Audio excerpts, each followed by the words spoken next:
Hi there. This is an overview of the map editor in Dulst and the general concept for editing the game space. This is, I would classify, an intermediate level video.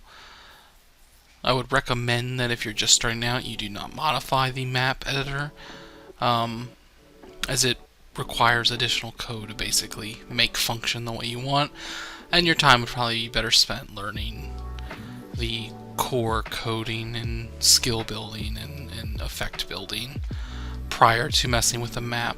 But if you are interested in it and you want to learn about it, then we're going to talk about how the map works, what elements are, and some few slightly advanced things with it that you can do to maybe modify your game in a way that achieves something different.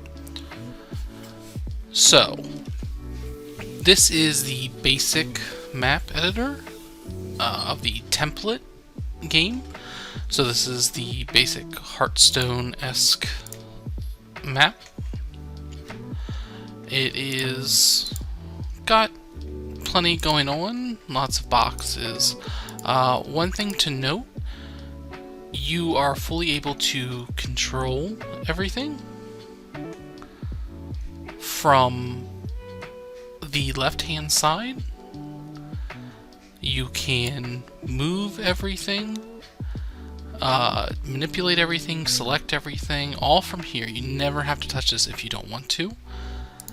However, it is sometimes easier to use this to drag items around, but it is a lot less precise. So I generally recommend you use this to get things in the general spots, and then you basically do everything else over here. And also, I generally use this to click on the elements that I am working on, for the most part. So, let's go ahead and jump into explaining what all this is. So, on the left-hand side, we have the information for the elements of our game and the map itself. At the very top is the actual gameplay space dimensions.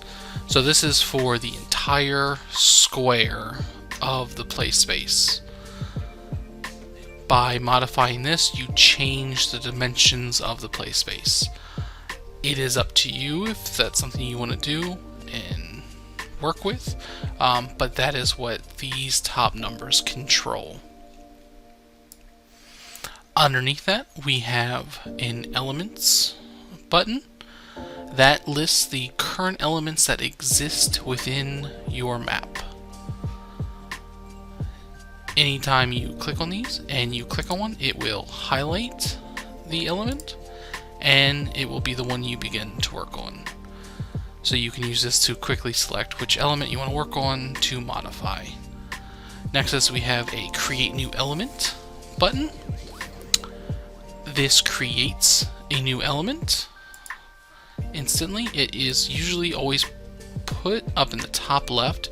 It can sometimes be a little small, so if you ever have trouble finding it or you lose it behind something, you can kind of come down here to the with height and just blow it up so that you can see it a little easier and grab it. Since we're talking about these buttons, real quick, we'll go ahead. At the very bottom, there is a cloneness. This will make an exact copy of the element you are clicked on and highlighted, and it puts it right on top. So you see now we have two, and then underneath that button, the very last button is a delete this element, and it will delete whichever element you have highlighted. Alright, back up at the top. The last button is Save Changes. So this is one of the only sections of Dulst that does not auto-save. It is nice, but also you can forget sometimes. Just remember, you always need to hit this Save Changes button. If you leave this page without having saved the button, you've lost all the progress you were working on. So just remember, if you make some change and you don't see it reflected when you go to play, make sure you're hitting the Save Changes button and to actually keep those changes. Alright, so into the actual information display for the elements. The first thing is the element ID. This is the name of the element. When you click on an element, it will show you its element ID. You are free to edit this. This is how the game refers to the space. So, this is the official name, the ID, the element ID, and this is how you will refer to it in the rules editing or card editing or anything, will be by this element ID. When we talk about mirrors, it will be also important to note mirrors by themselves are not independent elements. They belong to the parent element. So deck mirror is not its own independent element. It is a piece of the deck element. So just remember that when you're modifying this stuff, sometimes you might be trying to edit something. Click on it and you say, oh, I don't want back row, I want back row mirror. It's the same element. They are one element in with that is just the full view of the element. It is in two places. Alright, so underneath that we have the size, the width and height dimensions, as well as the X, Y, and Z positions of the element. Width and height, pretty self-explanatory. Controls how big the box is for the display. You see back row is a little wide, not as tall. Hero is taller, not as wide, and board is very wide. That is all controlled by the width and height. X and Y is how you move things. So we see here on the Afterlife, we see we have an X and Y position of 2171. If we move it, we see we have updated the X and Y positions. So, like I said earlier, you are free to grab this and drag it around. However, if you want precision, you are better off using X and Y to kind of really dial in where you want something. After that is its Z position. So this is the position the card exists when stacked on top of itself. So if you have multiple cards, multiple elements stacked on top of each self. So, for instance, we see weapon and hero are kind of overlapping. Well, when the hero has a weapon equipped, we want the weapon to display over top of the hero. We don't want it to be underneath and hidden. That's controlled by the Z position. So we would give weapon a higher Z position than we give the hero. That means that the weapon will always show up on top of the hero card because it has a higher Z position. You really only need to know this if you want to modify that. For instance, I know status message. Some people like to make status positions a very high Z position so that it can write over play preview, Vanguard, all sorts of items, and just kind of be the very top thing you see.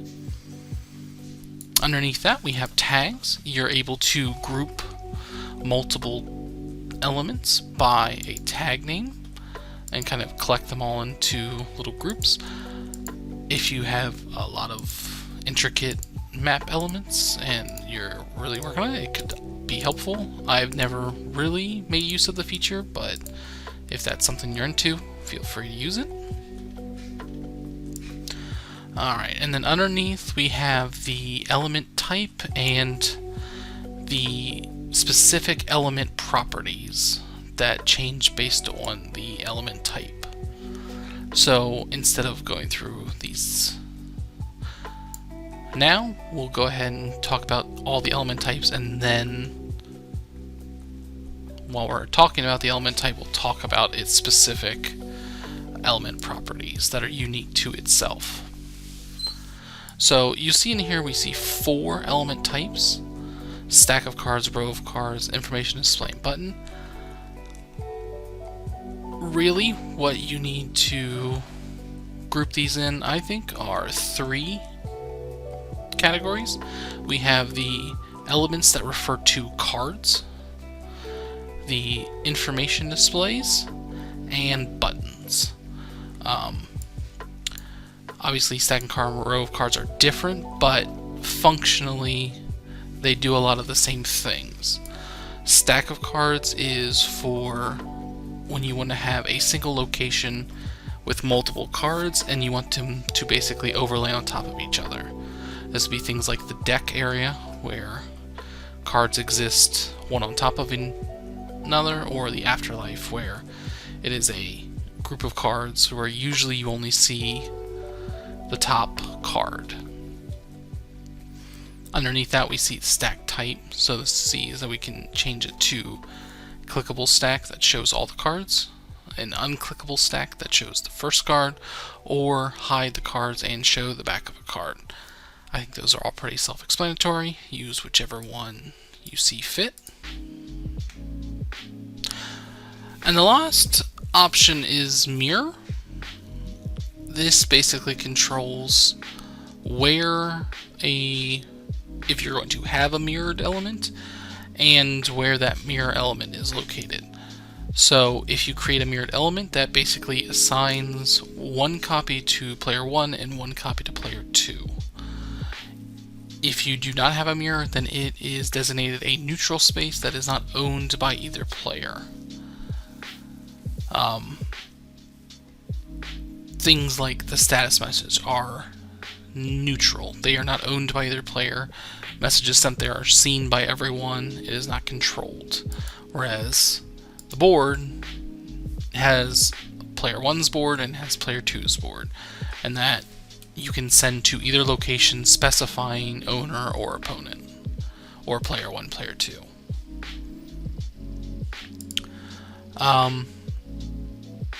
As for these just control where the mirrored element is. Original mirror and horizontal and vertical basically just put it in the exact position it is on your side of the field for the opponent. So it's perfectly mirrored. If you do just vertical, it is only mirrored vertically.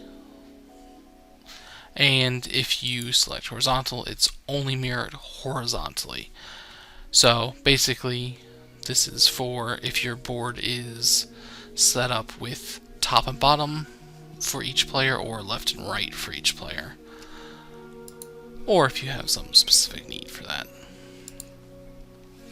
So underneath we have element owner. So if there is a mirror and you leave it blank or you select default, the element will have player 1 and player 2 assigned ownership for their respective elements. If you select neutral, then the element will be neutral. You should probably, use this as needed, but if you're mirroring something, you probably always want to have it on default. If it's a single element that's not being mirrored, you probably want to have it on neutral. General rules, obviously, modify them as needed. The next element type is the other card type, which is row of cards. This is basically the same as a stack of cards, except instead of the cards being laid on top of each other, they are laid side by side.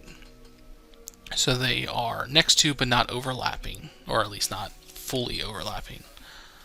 The board is the prime example of this. When you place a minion, it puts it on the board. When you play another minion, it plays it next to your first minion. Our options on this are row alignment, which controls where, when you place a card onto the element, its position within the element space. So by default, the board has a center row alignment. That means when you put it in, it will try to go to the center. If the center is occupied, it will go to the spaces next to the center, and then it will come out from there, alternating back and forth until all the spots are filled up. If you did left, it would simply fill up from the left and go head right. If you did it from the right, it would fill up from the right and head left. top, center, and bottom is the same thing except on a vertical plane. So if you had your board, instead of being on the top and bottom of the screen, on the left and right vertically, then you would have vertical columns with basically the same functionality as these first three. So basically, if you have them oriented horizontally, use the top three. If you have them oriented vertically, use the bottom three. Row Z order, this controls, like we talked about at the top with the Z position. The higher the Z value, the card exists on top. So basically, if cards start to overlap here, which cards are going to be on the top of the stack? By default, it's the last card that was put on has priority. You can also have reverse, where the first card stays on top. Thinking visually, if you have ever seen Pokemon, I believe, when you play energy cards, they kind of are placed underneath the Pokemon card, just kind of peeking out. That's kind of what this will be. So this would control what card is on the top of that stack. Alright, underneath there we have Mirror and Element Owner, which are the same as stack of cards. The third option is Information Display. This is for displaying strings or values or numbers to players. You have custom text, game property, player property. The basic example of this is the mana used in the default game is a information display that is a player property. So each player has their own mana. They have mana and max mana property. So the thing to note about this is that these are not mirrored, they are individual ones, because you don't want the same information being mirrored to both players. But generally, for information display, unless needed, go ahead and kind of copy these same property types. But so player properties, if you want to display something that is going to be a player property, things like mana, player turn, or I'm sorry, not player turn. Your player number is a player property. Things like that. There aren't too many player properties by default. But if you want to create any, for instance, if you want to create a secondary resource or a new resource, you would basically make it a information display of a player property. You throw it on here. Basically, if you set it to a number, it's going to display that with a little CSS. Future Austin here. I meant to say in this that the information display will display the values you send to it, but if you want to modify it, for instance, the way mana has that backslash in there, that's done in CSS, but you don't actually need to modify any CSS to make a value display with an information display. Just wanted to clarify that. But a game property is the same thing, except it is referencing a game property. Game properties are things that are not owned by either player, but are properties of the game. That would be something like whose turn it is. That is that player number is a game property. Or what turn number it is. That's a game property. Custom text, this just kind of lets you say whatever. If you need to use custom text, then use custom text.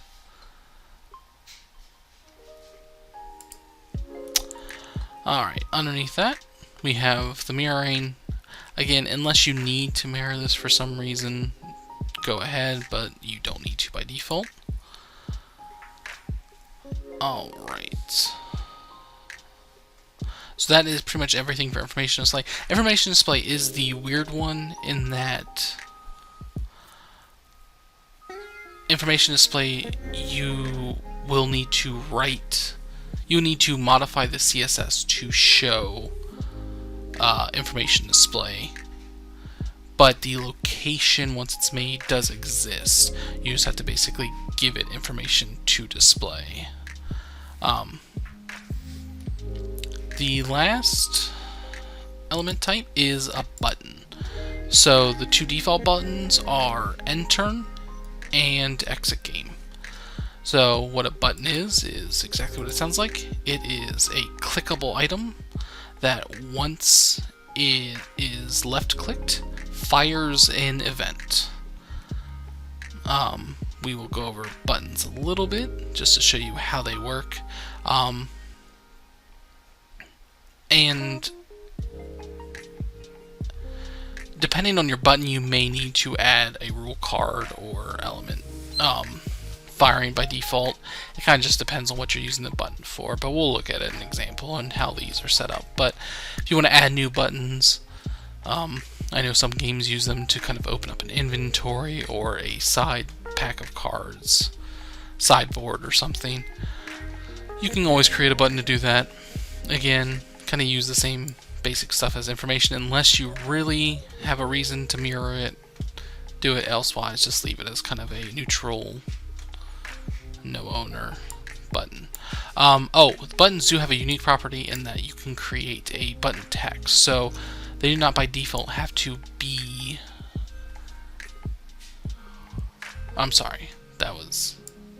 So the button text can be different than the element ID. So we see that exit game is exit capital G game, and then the button text is different. So element ID is how it's going to be referred to in the rules. This is only for display purposes, so they can be the same, but you don't have to make them the same. That is everything in terms of the default map. Remember to save any changes you make. I do have a modified version to show.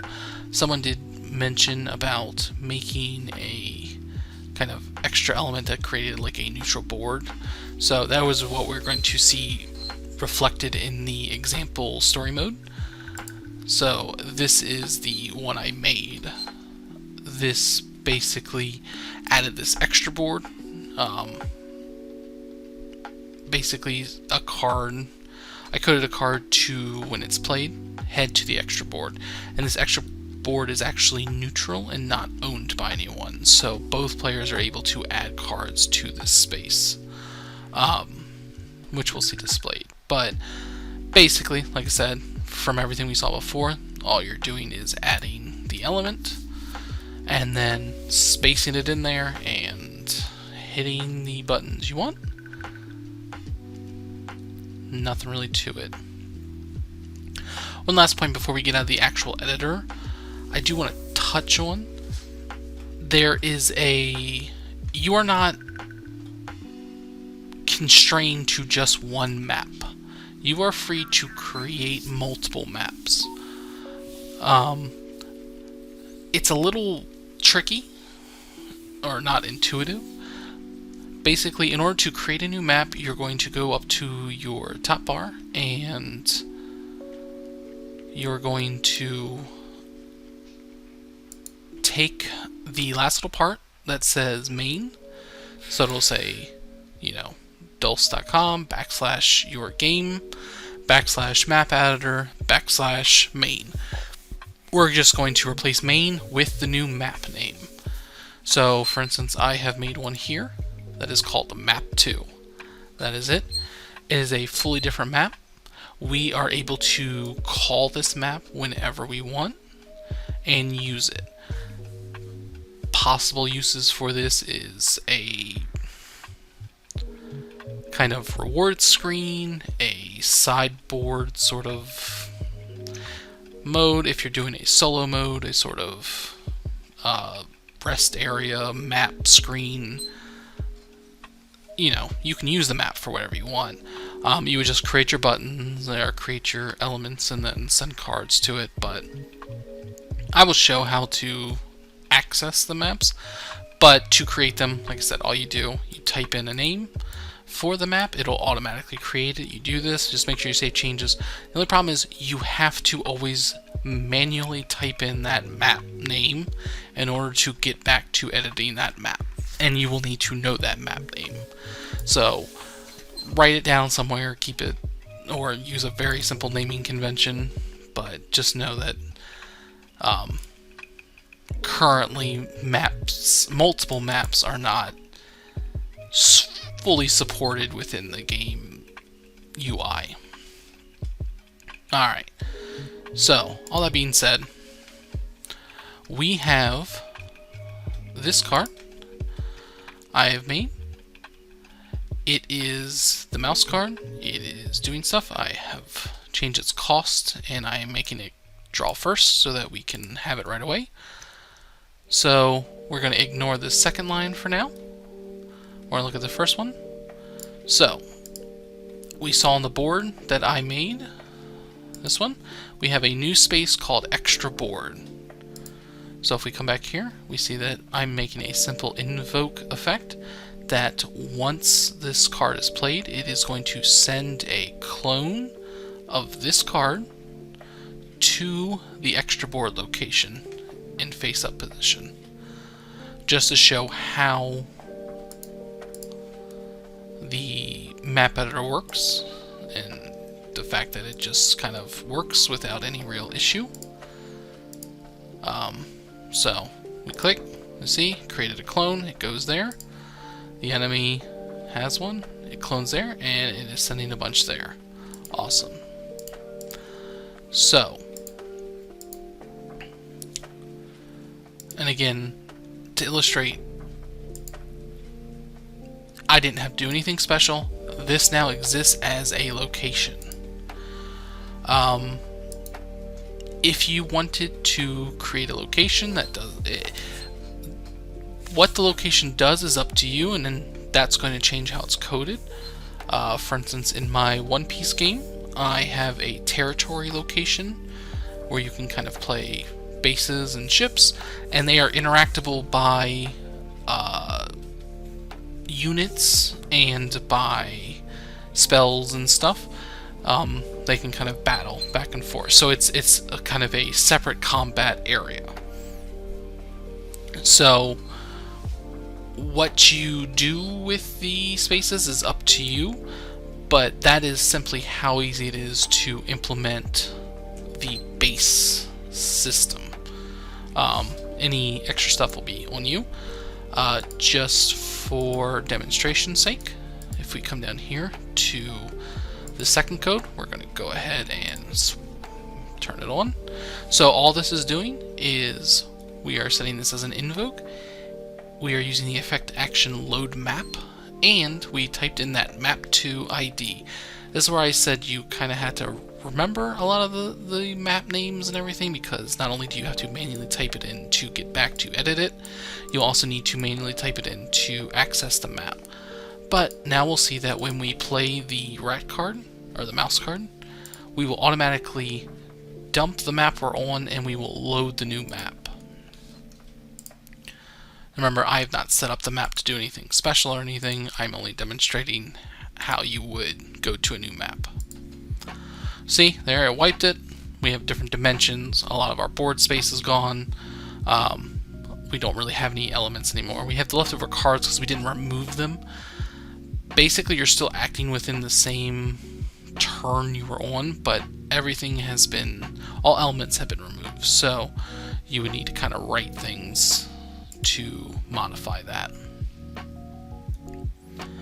Alright, so that is the basic overview of the map editor. I think that covered almost everything there is to cover about the map editor. There are more advanced things you can do in terms of UI locations, CSS. Alright, we're going to look at the rule card for the button real quick, and then that will be the last last thing we do. So we're going to go to the UI element section of the rule cards. We're going to look at controller, exit game. So this is the exit game button.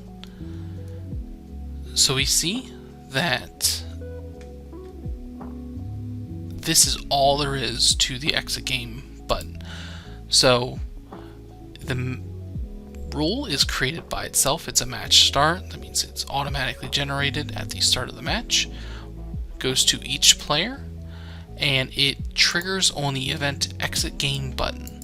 So all the events that are created by buttons are the button ID or the element ID, and then capital BUTTON, button added on to the end. So end turn would be end turn button.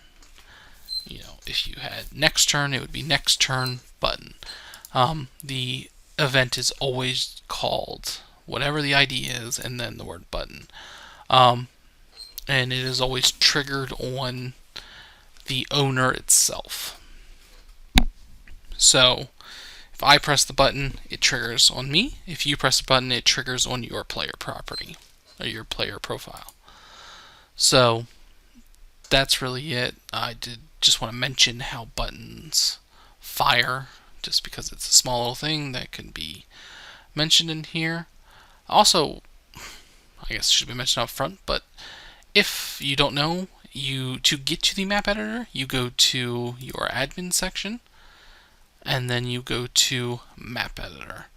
If you're also in cards, you can go to more admin, map editor, and that will open up the map editor.